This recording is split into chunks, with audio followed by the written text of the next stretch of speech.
having it available, though it's getting difficult.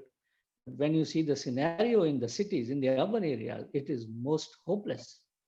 There is not a single element of nature which is available to you as a citizen without government's effort. The air used to be free, but now the air is not pure. You need governmental intervention to ensure that air is, we have to improve their quality. So urban poverty and urban children are the worst sufferers. We talk of water availability where there is a pipe supply, even there is disparity. See the example of Delhi that in NDMC area, there are data, if you see the data, it is quite disturbing in the sense that average 300 to 400 liters water is being consumed by the residents of Luty and Delhi. But in Sangam Vihar or Mehroli, not even 30 liters per person per day. Now, that is where the sanitation is a big issue which affects the children. And migration makes them totally vulnerable from all aspects. Whenever there are natural disasters, the governments definitely take care of, at the macro level, you have relief measures, but then that is not sustainable. The nutrition levels, which we see poor nutrition levels among the migrant laborers. You might have seen the recent data, family health, this thing, data came that the stunting is gone up, nutrition levels are going down in last 5 years. So what I want to say is that environmental preservation and climate change is a global phenomena.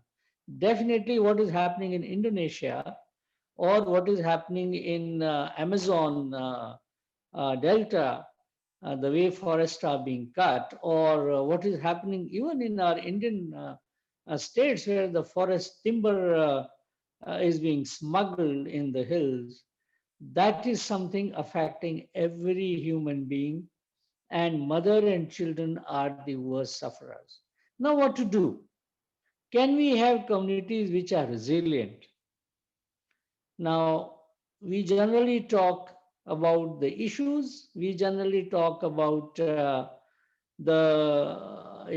processes, the failures in that. But can we have some agenda that what can be done in the village level, what can be done at a city level for the children? Leave aside the legal JJ Act or whatever is there. Those are the high points of legal accountability which Constitution gives you, and the legal responsiveness of the system. But on the ground, is there an action plan for crisis, environmental crisis? Now, flooding is so common in Indian scenario. And the first thing during the floods, the biggest risk is of safe drinking water. And you have maximum the diarrhea and water-related diseases, the children get affected. Now, at village level, at community level, are we having an action plan for safe water during the these floods? So similarly, on every aspect, wherever there is an environmental generated, environmental disaster, we'll have to think of action plans at village level and in the cities. Of course, in cities, if the system comes to doing it, the reach and funding is faster. And in the villages, on the other hand, the community response is faster. The community does better in communication relief, but in cities you have to depend more on the government system. So both ways it works. Like in the government system, sometimes may not be really so geared up. They may be in the processes there, but not being implemented. So for all those people who are working in this field, what to do about it? Should we have protocols? Could we have a number of protocols you would require? The natural disasters, of course, earthquake, we cannot relate to climate change, but the impact of earthquake is worst in those areas where the environment is degraded.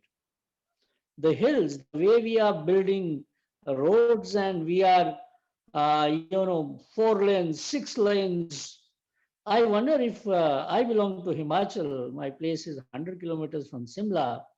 And now I'm not against development, but I've seen the way the road is being now widened and cut. The trees which had settled in last 40 years, now again you are uprooting that. We have seen as a child, we have seen the road being widened. Now it got settled. Now we are again breaking it. If it takes me 2 hours extra to reach to Shimla from Delhi, heavens are not going to fall. But what is happening is there is a big environmental danger. Though legally everything is being sorted, there are relief measures, you are doing protective measures, but somewhere we will have to think of, if not full stop, a comma. Take a second look. The development at what pace? I'm reminded of one quote. I hope I'm not overshooting the time. When I was studying law, so we were reading jurisprudence. There was a quotation by American president, the first president, no, second president, the Jefferson.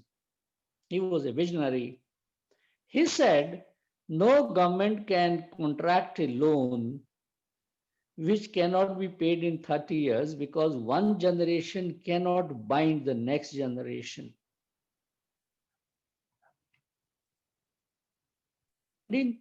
Or harming not one next generation, we are perhaps affecting n number of generations. So you'll have to have a relook and development at what pace, especially in the vulnerable areas of hills, Himalayas, or wherever it is. This road is a big issue. Now come to the big hydro projects. I've been a votary of myself of big hydro projects that is environmentally clean and long run it is economically viable. But my experience in Arunachal, what I saw, I rather realized that my earlier knowledge was of no use. The communities there, the nutrition in Northeast, the children nutrition levels are so good because they get natural fish from their streams. They get a lot of meat from the village and from the forest. That is why in Northeast you don't have culture of milk. It's basically why do we worship the cow? Because it's protein.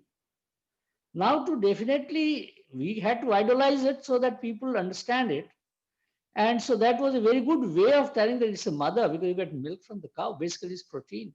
In Northeast, you get protein from the animal protein. You don't have cow there that way. It's a meat protein, or it's a protein from the fish or the vegetables in the forest. Now, big dams, the way they are going to dry up the downstream streams where the fish will be finished, and there's, of course, people talk a big issue of flooding that no doubt is there. The Lower Subansiri Dam for 20 years, it is hanging fire because there's a opposition from Assam.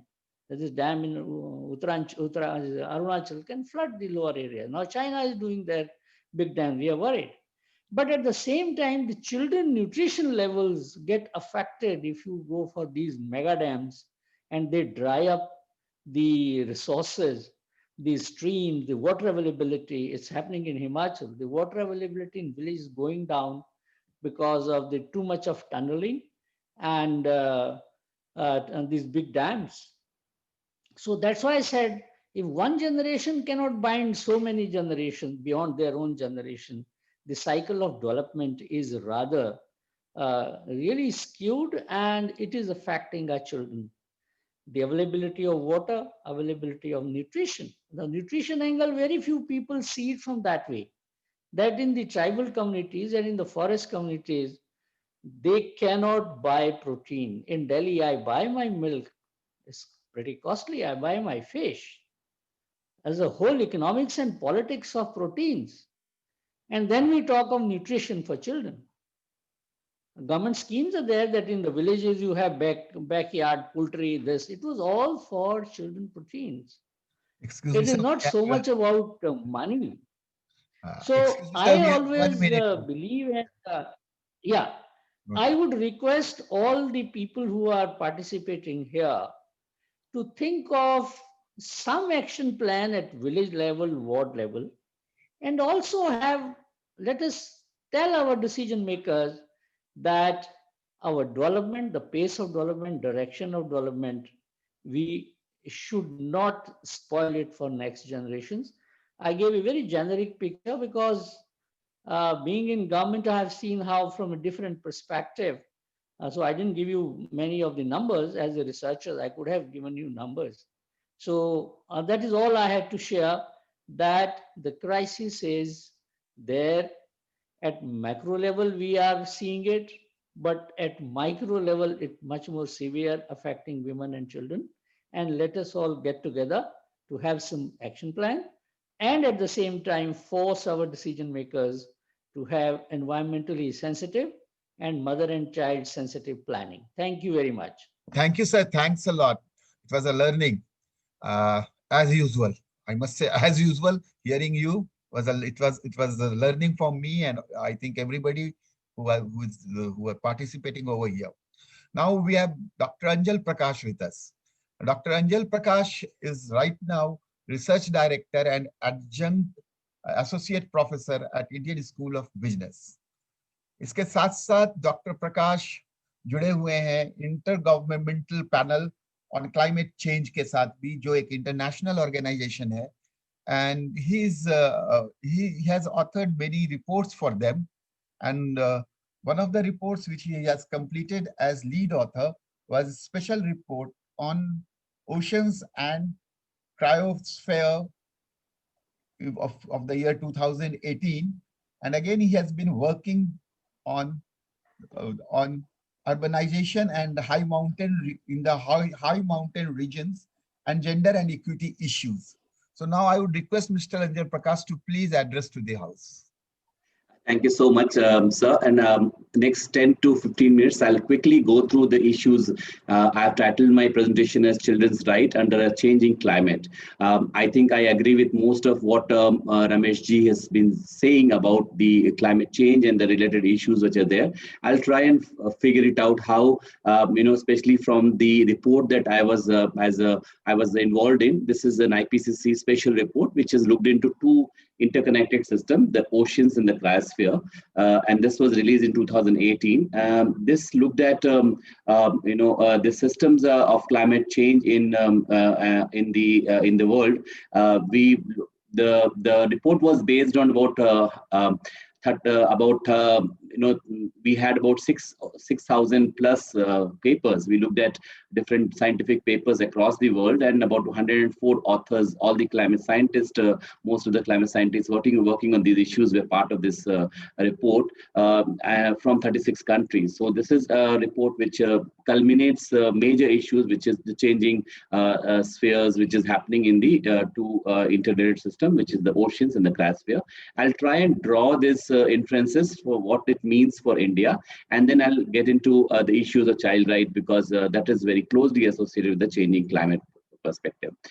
This is a map of Himalayan region, the Hindu Kush Himalayan region. As you see, the Hindu Kush Himalayan regions is one of the largest reserve of ice, apart from North and the Pole and the South Pole. That's why we call this as a third pole. This is the frozen ice, which is a lifeline for about 10 rivers, which originates in the Hindu Kush Himalayan region. If you see the area, it's actually serving about 1.2 billion people in the Asian region. So the system of the Himalayan region is very important. I think Ramesh sir has also expressed, from the information that he had from Himachal and the places.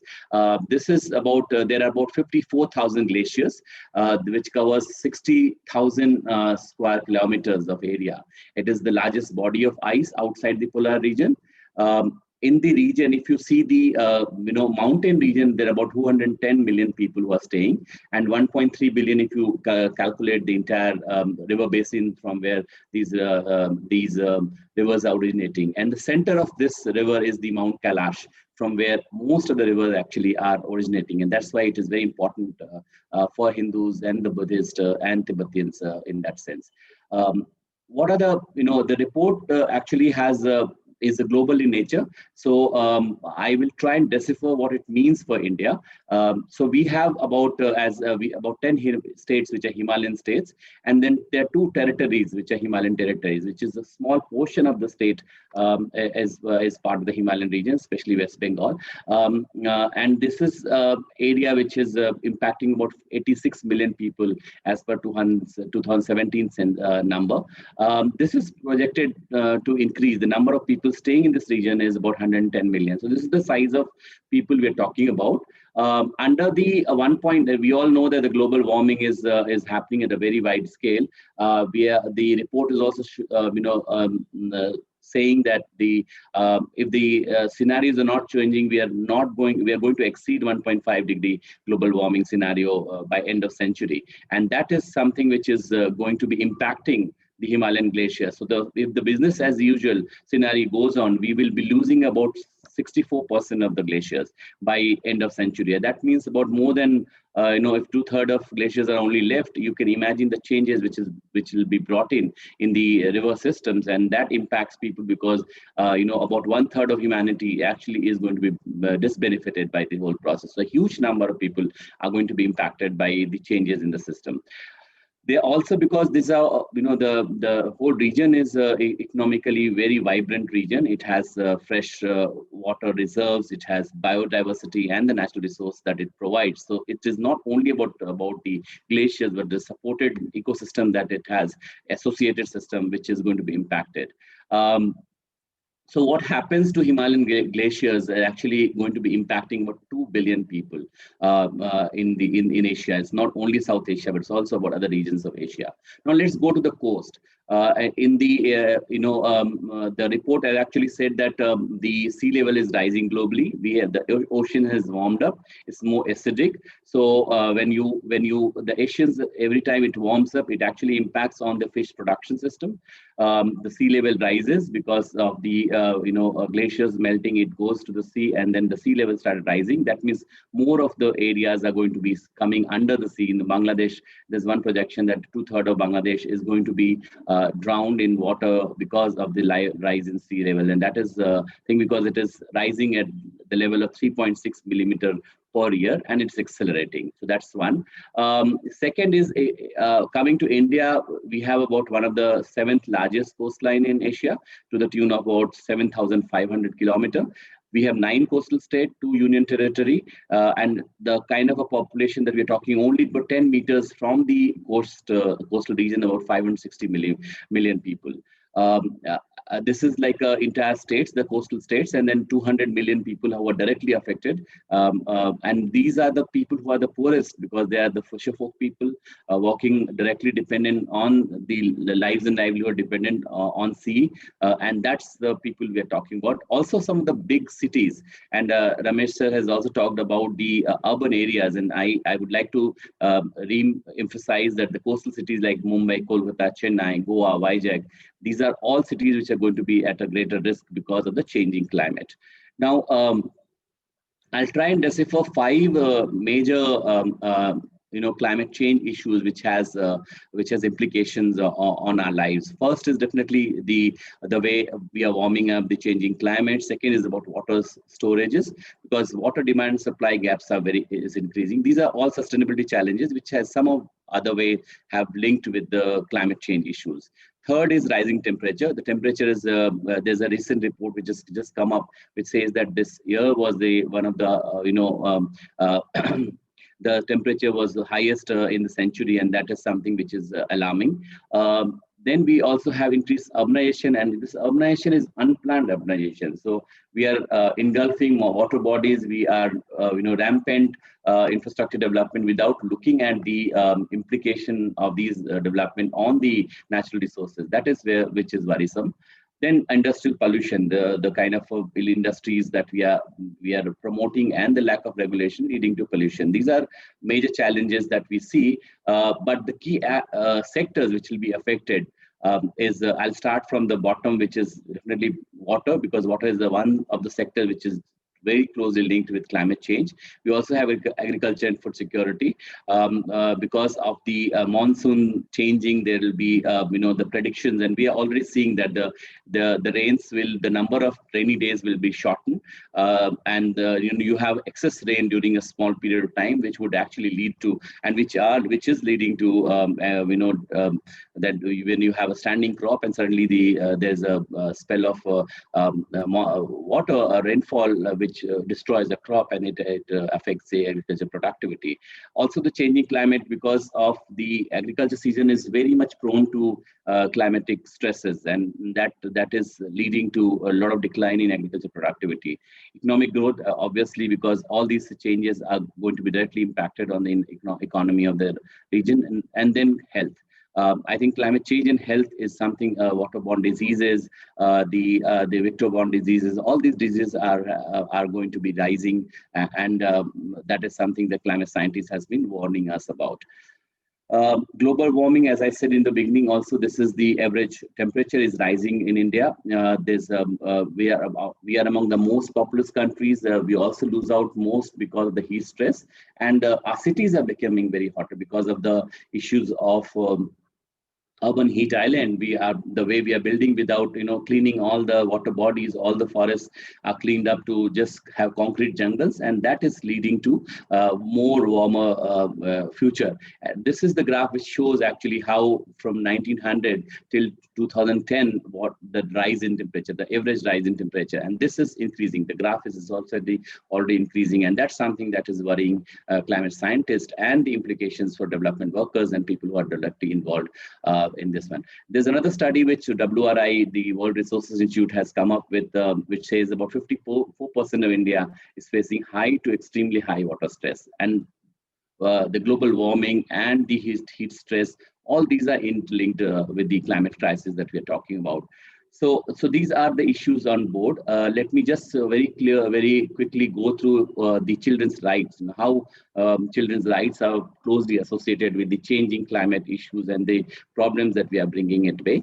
I just culled out some facts from UNICEF's website, and this is a global data. I'm sure we decipher this to India, and I'm sure the numbers will not be any less in that sense, because the large number of population that we are living in.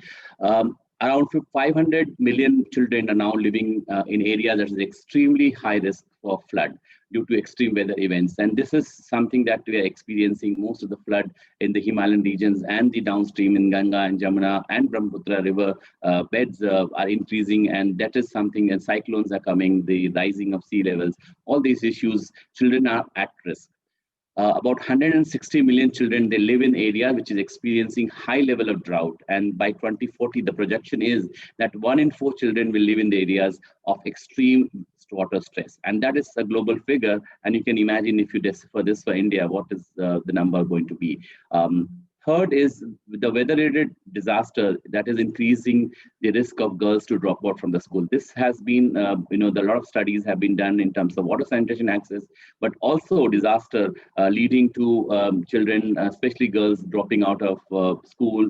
There are the studies which shows that there is, in high disaster areas, the trafficking of girls have been increasing. The sexual exploitation and abuse has also been increasing. And this is something that, all the people who are, especially the researchers who have joined here, I would request them to further work on these areas, because it's something that is, we don't have enough data, but we have a lot of case studies which is showing, but the large scale data is still not there. So that's why the numbers are not there, but this is something that is an area which I would request all the people who are listening to me at this point should be probably researching on.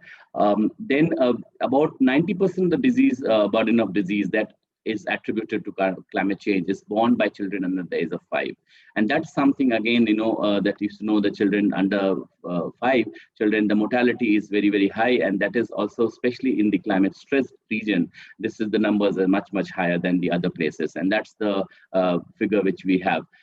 Approximately 300 million children are breathing toxic air. All those people who are staying in Delhi and surrounding areas in the Indo-Gangetic belt, they would be experiencing this now in this point of time. The about 17 million of them are under 1 year old. Imagine the newborn child living in Delhi and surrounding areas at this level of toxic air that is going on. What is going to be? And these are all related. So I'm not saying that everything is attributed to climate change, but climate change also has a strong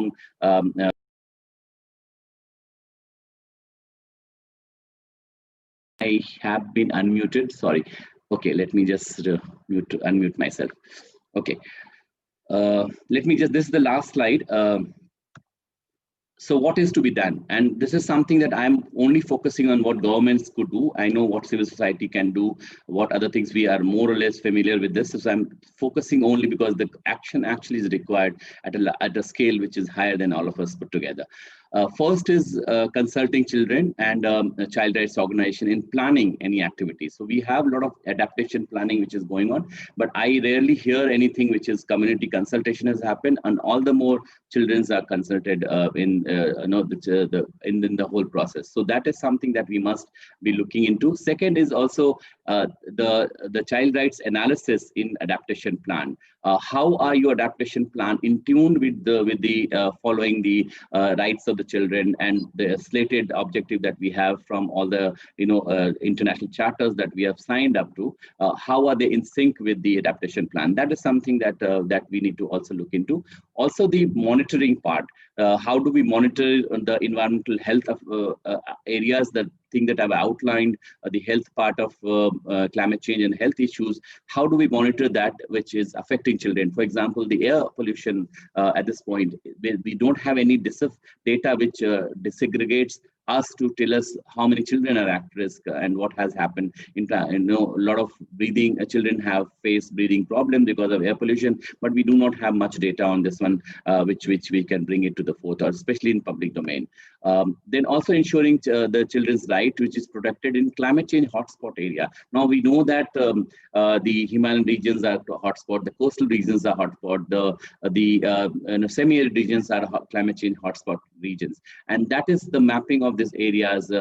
We need to ensure that the children's rights are also ensured and protected in these areas, and that is something that I would urge to the government. These are all things from my side.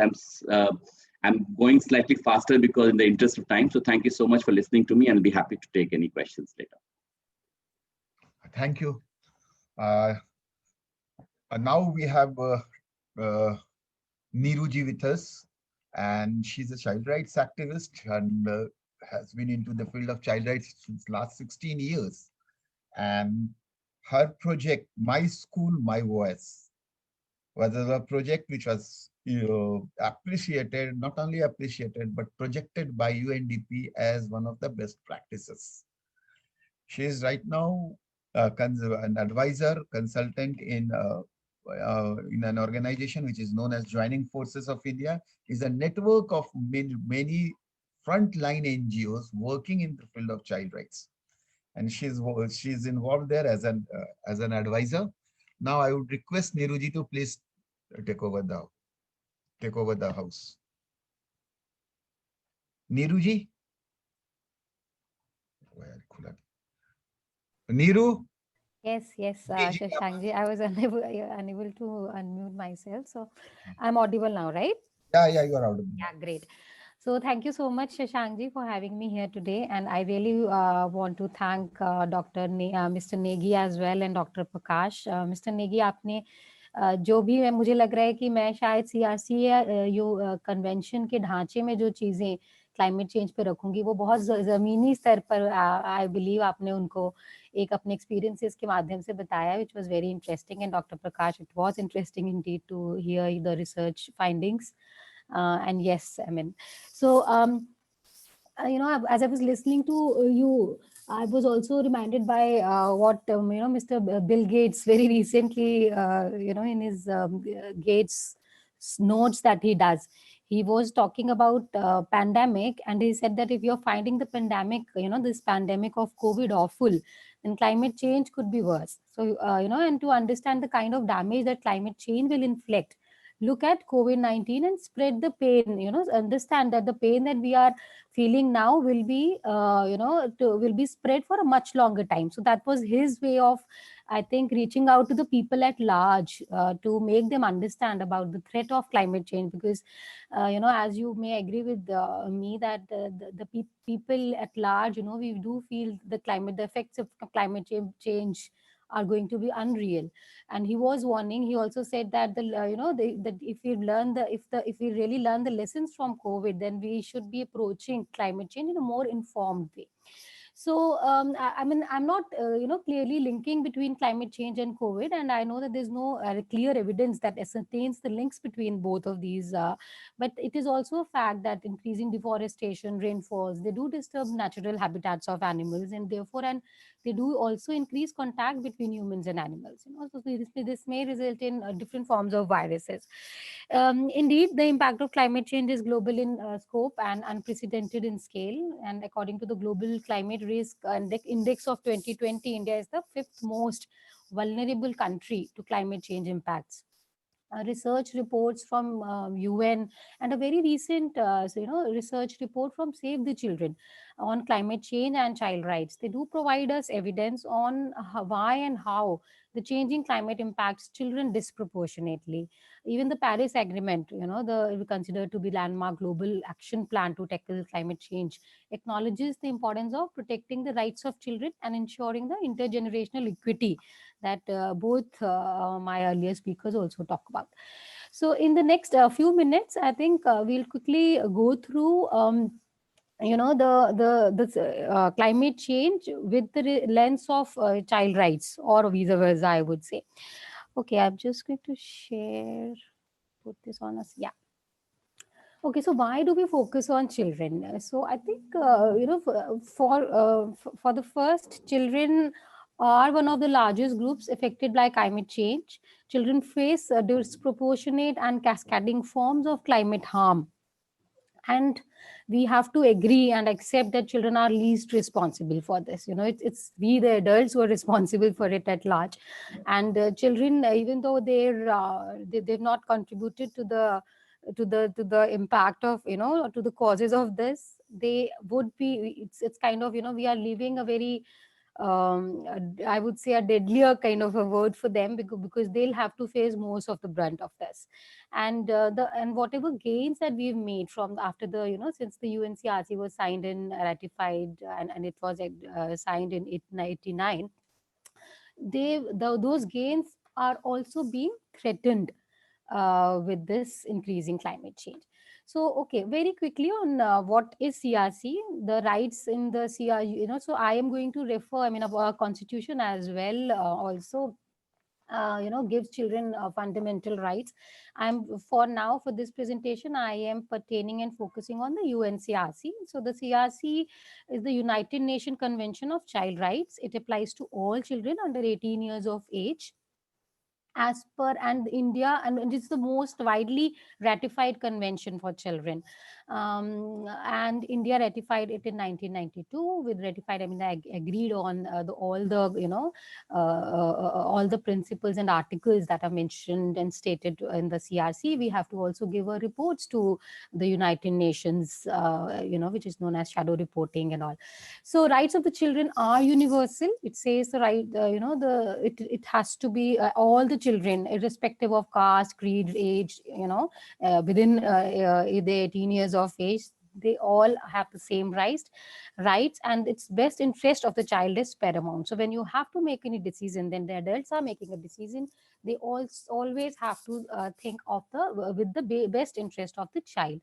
And the children rights are unalienable. You cannot distinguish or disaggregate that, okay, the child has got the right to maybe study or educate, so okay, health is not important for this particular child because of this. So they cannot be divided, and the state is, the government is accountable for the child rights. So basically, the UNCRC has, it has 54 articles.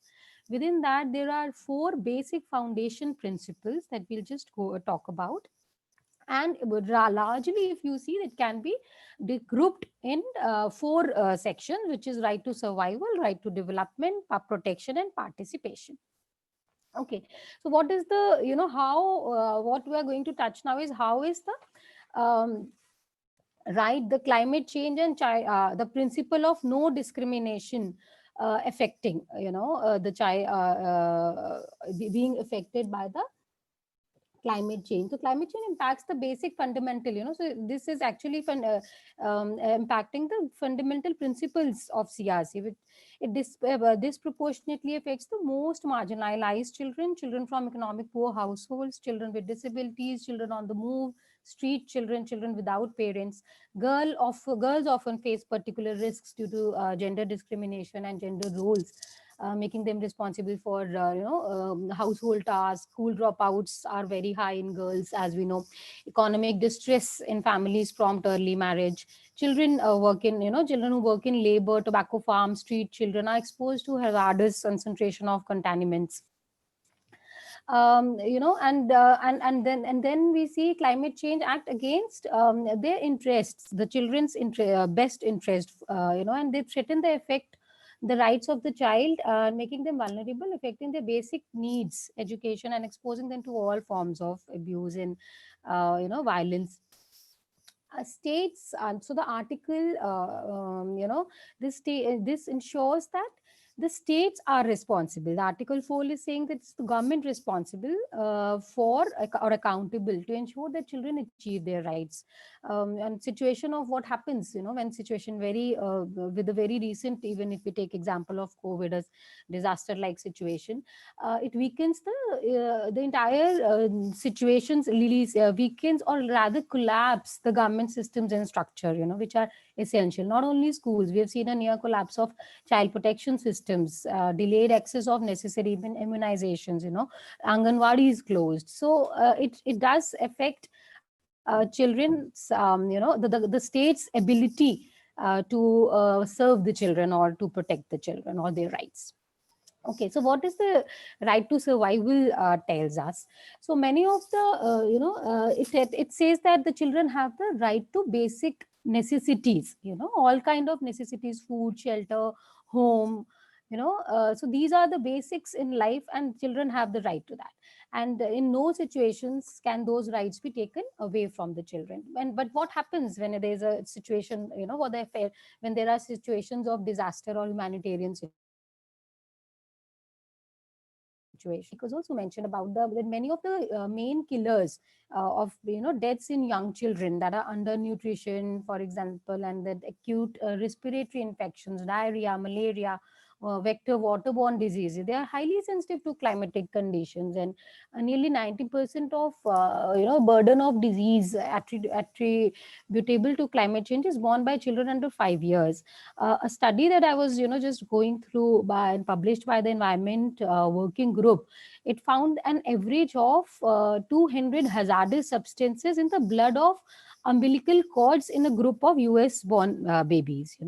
So and this was due to the mother's exposure to polluted environments. And pediatricians in the same report have also referred to the the state of the present state of impacts of pollution and contamination on children's health as a silent pandemic. So that's how they're terming it as. And so there are strong evidence to show how pollution of air, water impacts the health of fetus, and so starting from then, and then besides disasters, also force people to migrate, ruin them of their jobs, savings. So definitely the right to life of the children, right to health of the children, and also right to standard, the basic standard living that has to ensure the physical and mental well-being of the children is affected.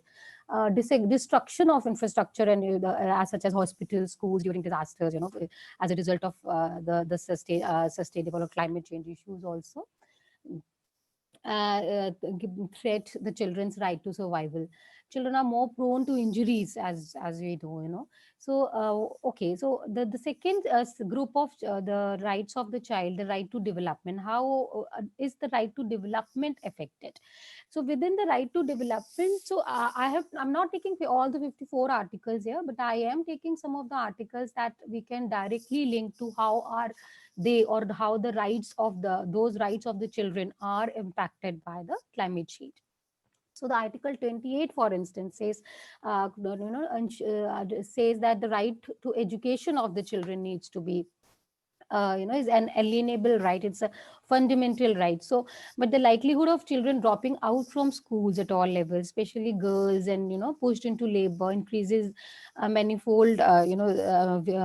With schools remaining closed, as we just experienced, prolonged economic distress. This, also inevitably denies millions of children opportunities to break the chain of generational illiteracy, as we know, and poverty, and thus widening prevailing inequality gaps.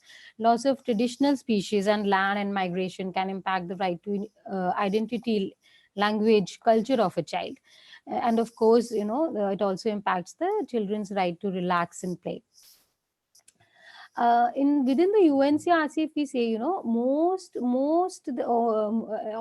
half of the articles or the rights pertain to children's right to protection.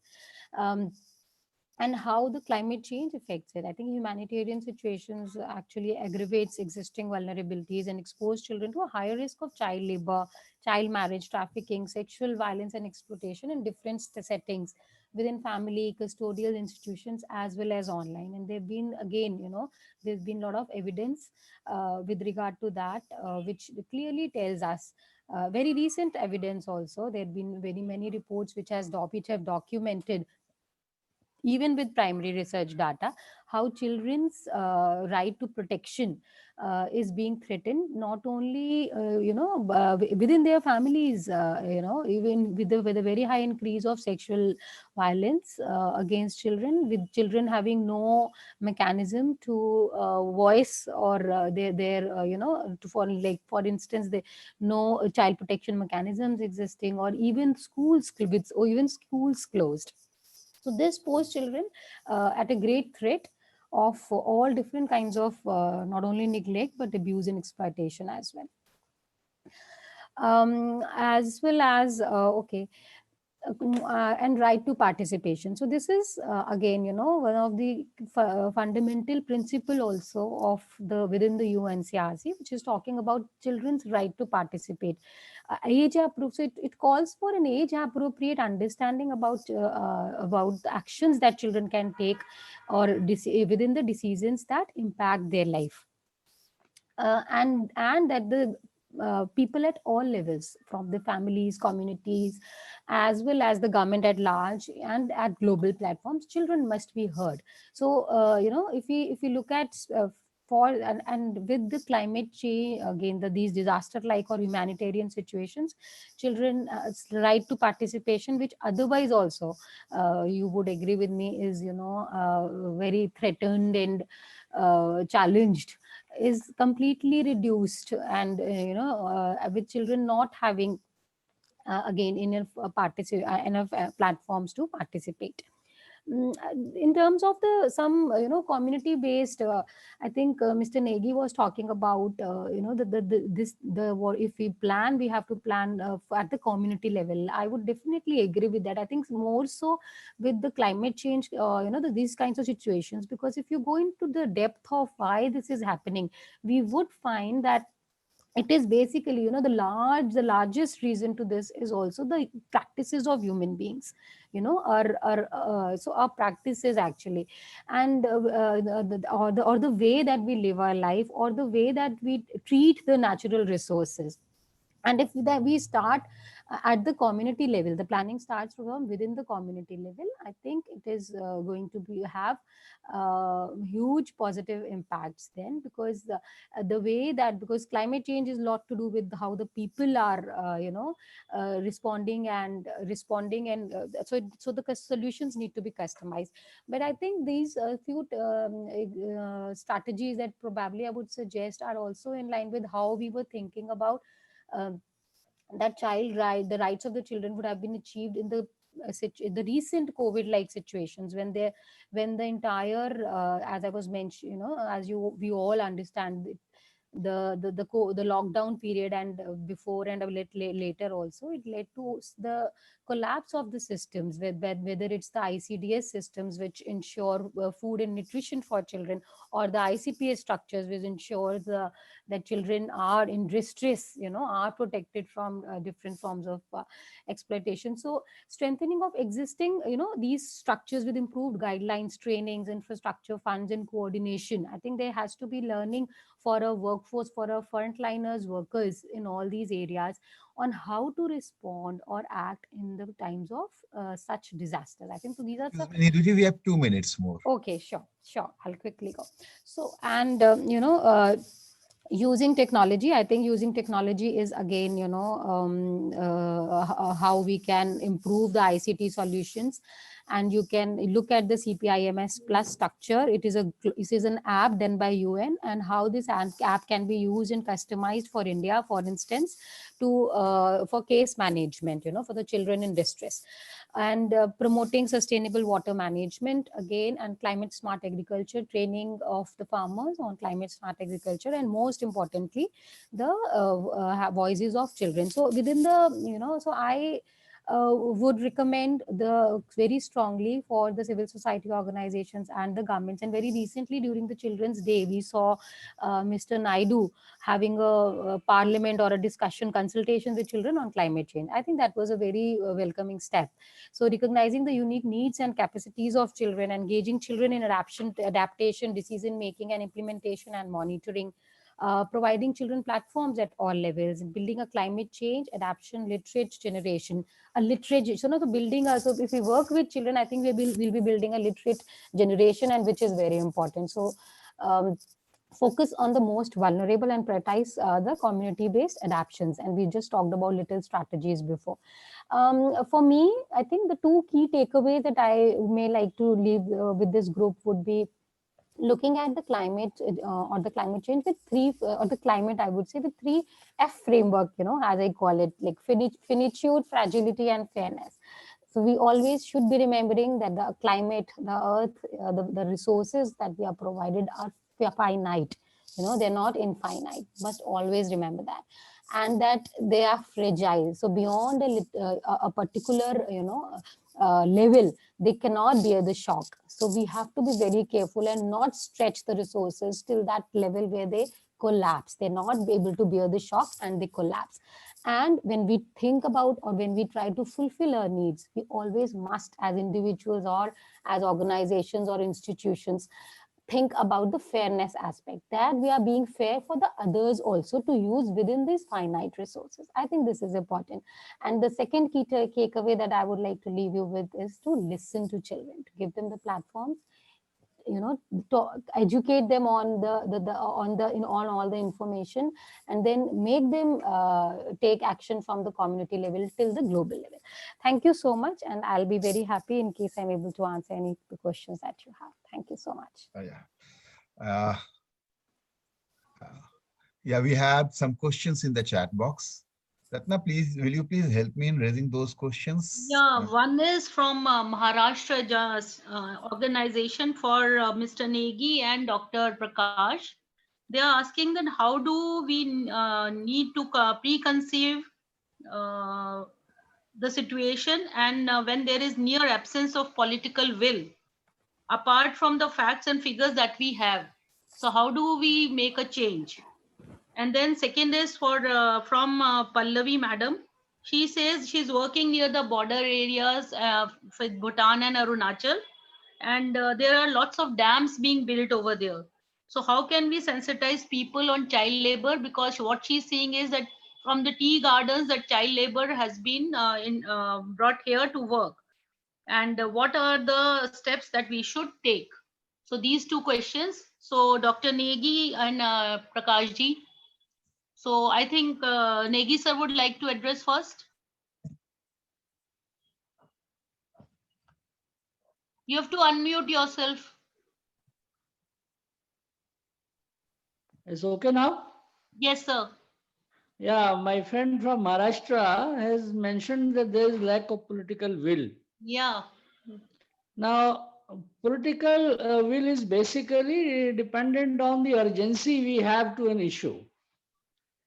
In fact, it is for us to create an environment where there is going to be political will. I'll just give a small example that we have panchayat elections, we have municipal elections. I've been myself additional commissioner of Municipal Corporation of Delhi.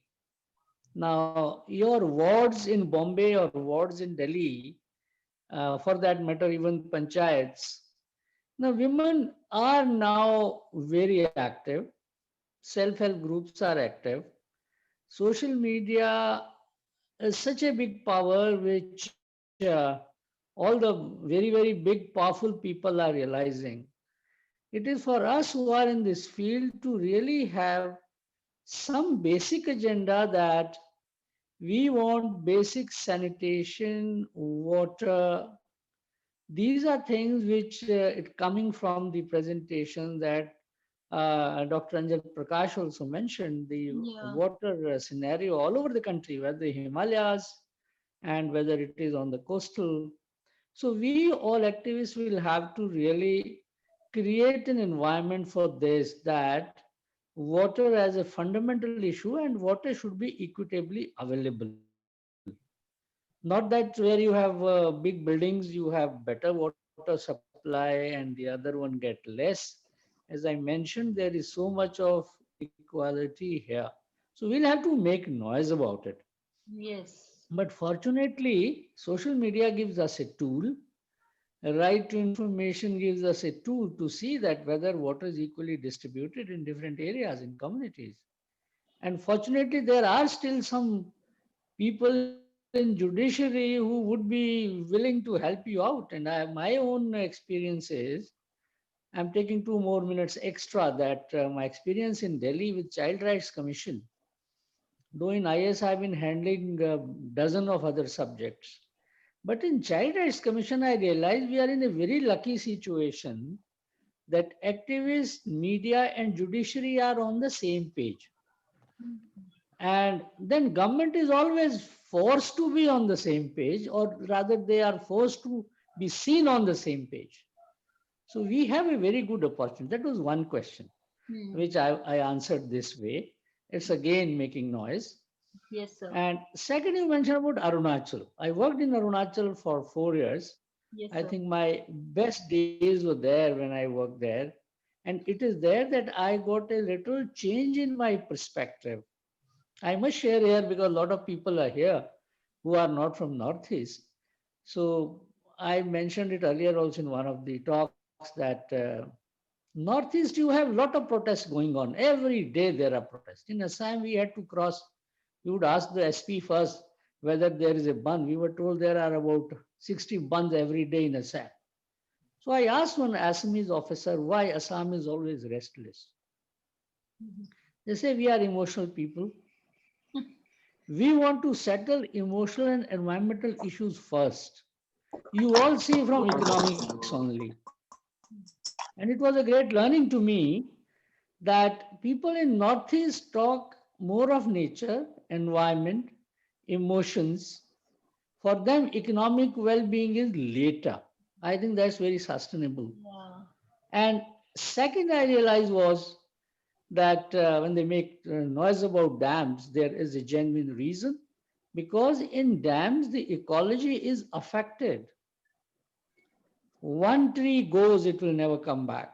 One rivulet is dried up, the fish will not come back. I mentioned nutrition is an issue which generally the rest of the India doesn't understand. It's only the hills.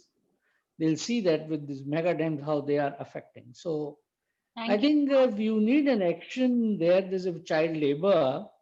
In NCPCR, we have Madam Rosie Taba, who's from Arunachal. I would request them to write to her, Sure. NCPCR website, or well, I can help you in getting to her, and she's always open. I think Thank there you, is sir. now a representative from that area. Thank you. Sure. I think I've taken a lot of time. No, it's okay, sir. Thank you. And Dr. Prakash. Yeah, thank you so much. I think Professor Tulika Chandra's question is very pertinent and very fundamental in nature, that the political will, unless you have the political will, the action would not come. As IPCC scientists, what we are trained to is to put the facts and analyze them and put the facts together with the analysis to the nation, the governments. And all the IPCC reports are actually negotiated report, which is passed to the UN sessions where everybody debates and discusses these. That means that we did create, we do create a consensus among the nation states to come together on certain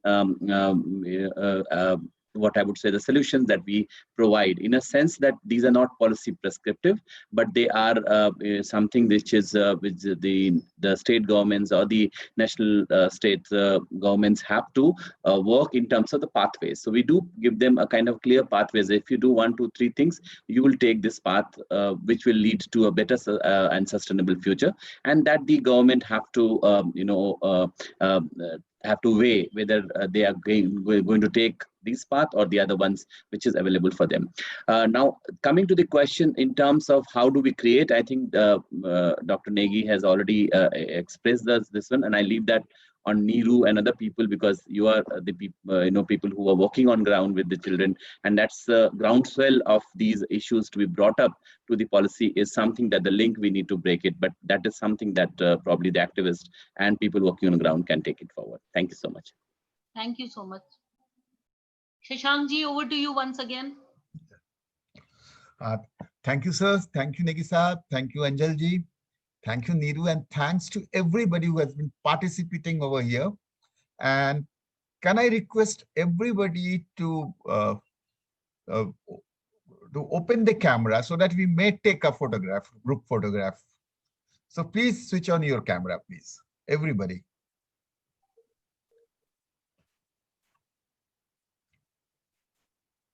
Even for the participants. Even for the participants, everybody, yeah. आप लोग सारे लोग अपना camera on कर लें, please. Ratna, please make a request. I am putting it on the chat also. Yeah.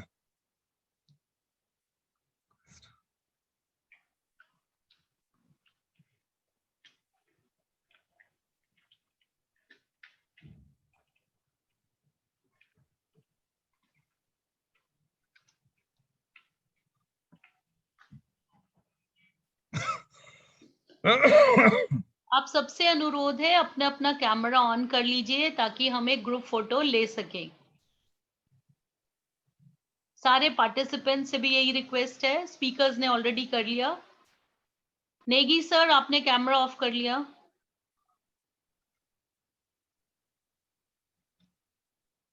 Hello.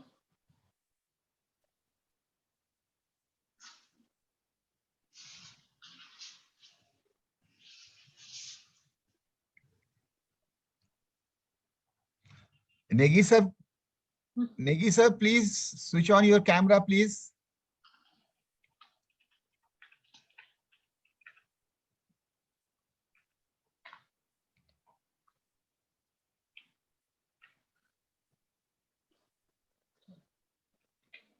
आप लोग मुझे सुन पा रहे हैं?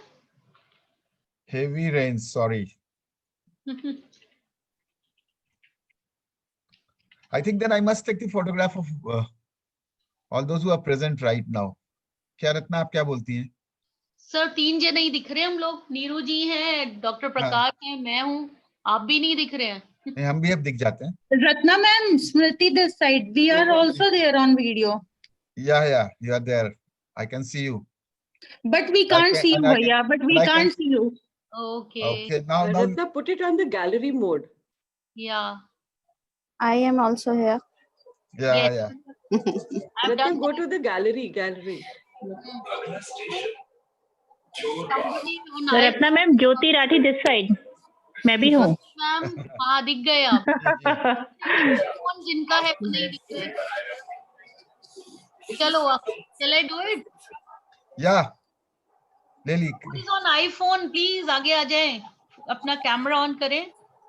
नेगी जी कहाँ गए? Negi sir, please. Let me.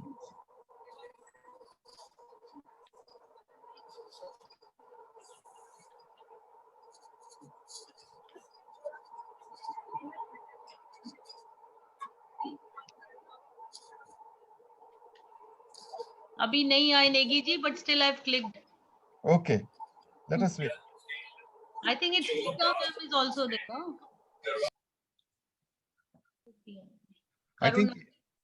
So whoever has opened the camera, I've clicked it. Okay. Shashank ji, I'm also present. हाँ देख रहे हैं. Okay, sir, please take one more photograph and finally it will be over now. Please take one more photograph. Negi sir, camera on kar lijiye. Sir, please. लगता है from sir.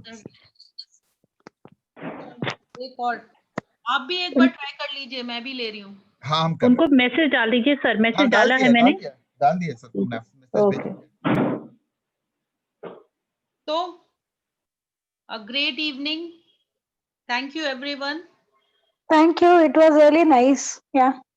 Yeah, and Thank I you so hope much. we can take it further. Yeah. Thank you so much. Thank you. Very much. Thank you, Thank you Dr. so much. Prakash and Thank you everyone. so much. Okay, Sir, thank you. sir, please wait for a minute, sir. He's there now. Now, I'm taking Thank a you so photograph. much, everybody.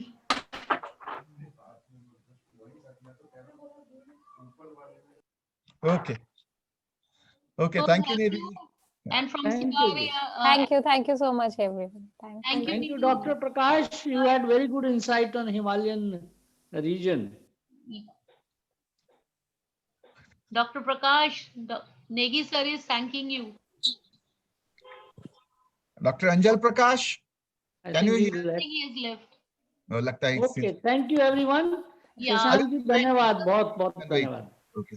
And Okay, I take your permission to leave the meeting. Thank you so much. Thank you. Thanks a Thank lot. you. Ranji, So thank much. you. Thank you, sir. Bye. We are all leaving now. Yes, sir. Thank you. Thank you, sir. Thanks a lot. Thank you.